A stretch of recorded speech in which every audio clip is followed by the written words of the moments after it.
Saat fajar menyingsing dan embun masih membasahi dedaunan, di Cakrawala Nusantara, sebuah kisah besar dimulai. Jauh sebelum nama Indonesia menggema, di tanah yang subur ini, kerajaan-kerajaan agung lahir, mencapai puncak kejayaan, lalu surut seperti ombak di lautan. Perjalanan epik ini, kita mulai dari tepian Sungai Mahakam di Kalimantan Timur.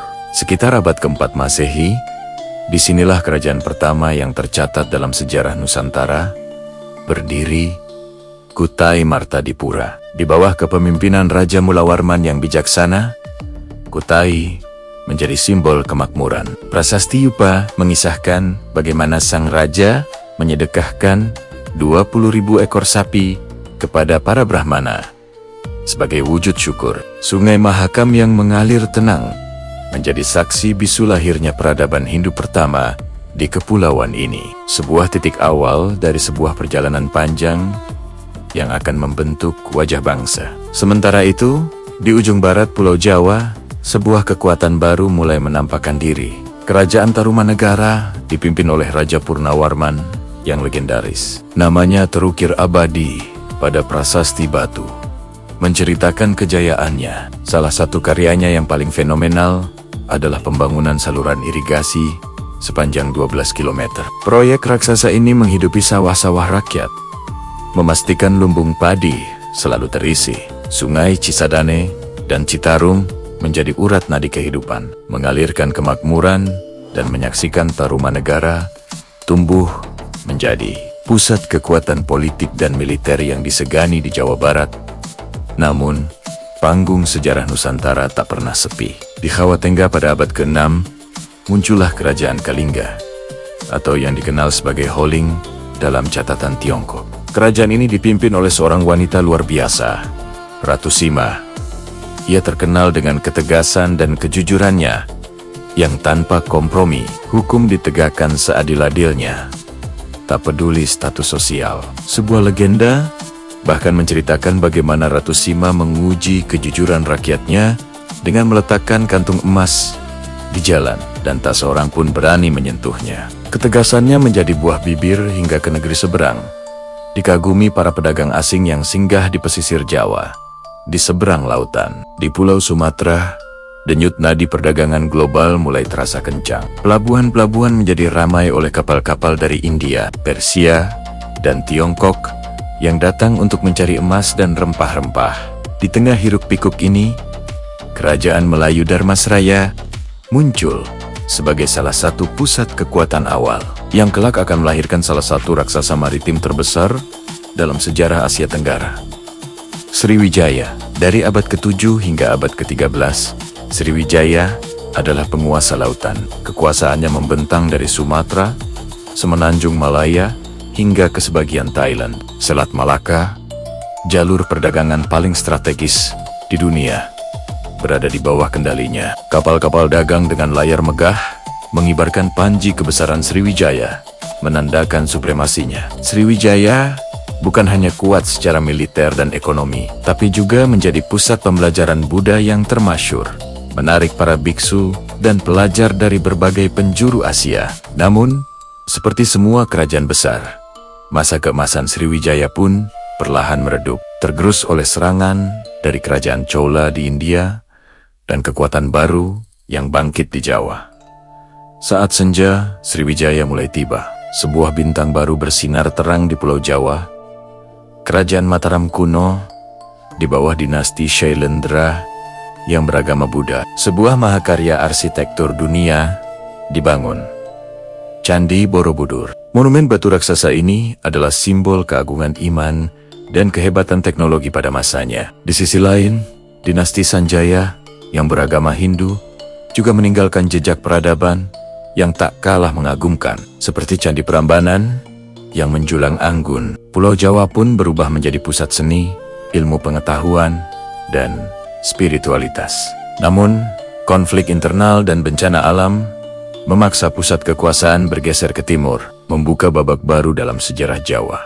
Kisah Karijen-Karijen ini bukan sekadar catatan masa lalu. Ia adalah fondasi dari apa yang kita kenal sebagai Indonesia hari ini. Dari Kutai hingga Mataram kuno, setiap kerajaan meninggalkan warisan yang membentuk identitas kita. Di lembah Sungai Brantas yang subur, lahirlah Kerajaan Kediri, disusul oleh Singhasari. Dari sini, seorang raja bernama Kertanegara bermimpi besar, menyatukan seluruh Nusantara melalui ekspedisi Pamalayu. Namun, ambisi besar itu justru menjadi api yang membakar dirinya sendiri. Ia jatuh oleh pemberontakan Jayakatwang. Dan dari puing-puing kekacauan itulah lahir kerajaan terbesar yang pernah ada di Nusantara, Majapahit. Nama Majapahit menggema dari abad ke-13 hingga ke-15. Di bawah kepemimpinan Raja Hayam Wuruk dan Mahapatih legendaris Gajah Mada. Sebuah sumpah sakral diucapkan, Sumpah Palapa, sebuah janji untuk tidak menikmati kesenangan duniawi sebelum seluruh Nusantara bersatu di bawah satu panji. Sumpah itu bukan sekadar kata-kata, melainkan dentuman yang mengguncang seluruh wilayah. Kapal-kapal perang Majapahit berlayar ke segala penjuru, membawa bendera persatuan. Wilayah kekuasaannya membentang dari Sumatera hingga Papua, bahkan menjalin hubungan diplomatik dengan kerajaan-kerajaan besar seperti Siam, Kamboja, dan Tiongkok. Masa itu adalah zaman keemasan Nusantara. Budaya, sastra, hukum, dan perdagangan mencapai puncaknya. Namun, seperti roda yang terus berputar, konflik internal dan munculnya kekuatan baru perlahan-lahan melemahkan Majapahit hingga akhirnya runtuh. Sementara itu, di pesisir Aceh, angin perubahan mulai berhembus. Kesultanan Samudra Pasai berdiri sebagai kerajaan Islam pertama di Nusantara. Pelabuhannya ramai oleh kapal-kapal dagang dari berbagai penjuru dunia, dan dinar emas menjadi mata uang resmi. Tak lama kemudian, muncullah Kesultanan Malaka yang tumbuh menjadi pusat perdagangan terbesar di Asia Tenggara. Sebelum akhirnya jatuh ke tangan Portugis pada tahun ke-1511, dominasi Islam terus meluas, melahirkan Kesultanan Demak di Jawa yang dipimpin oleh Raden Patah dengan dukungan para wali songo. Setelah Demak meredup, Kesultanan Aceh Darussalam bangkit menjadi kekuatan terbesar di ujung barat Nusantara. Di bawah Sultan Iskandar Muda, Aceh menjadi penakluk yang disegani bahkan oleh Portugis dan Foch di pedalaman Jawa. Berdiri Kesultanan Mataram Islam. Di bawah Sultan Agung, Mataram menantang hegemoni Foch dan berhasil menyatukan kembali sebagian besar wilayah Jawa.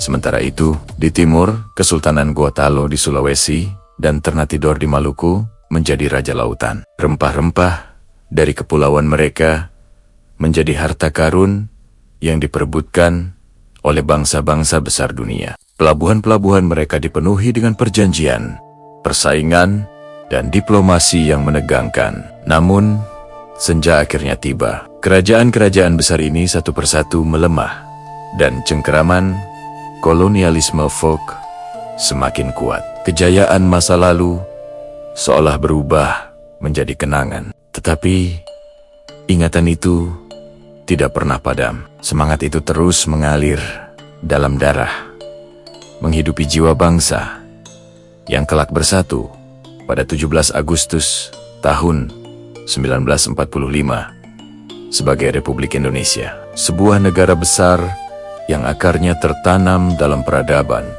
yang pernah menggetarkan dunia. Hingga hari ini, di balik debur ombak dan di antara sunyinya kendi-kendi yang megah, kita masih bisa mendengar gema langkah para raja dan prajurit, para penerus sejarah yang telah membangun negeri ini. Dan selama kisah ini terus kita ceritakan, kejayaan Nusantara tidak akan pernah mati. Terima kasih sudah menonton. Jangan lupa subscribe agar kita bisa terus menjelajahi kisah-kisah hebat lainnya dari negeri ini. Sampai jumpa.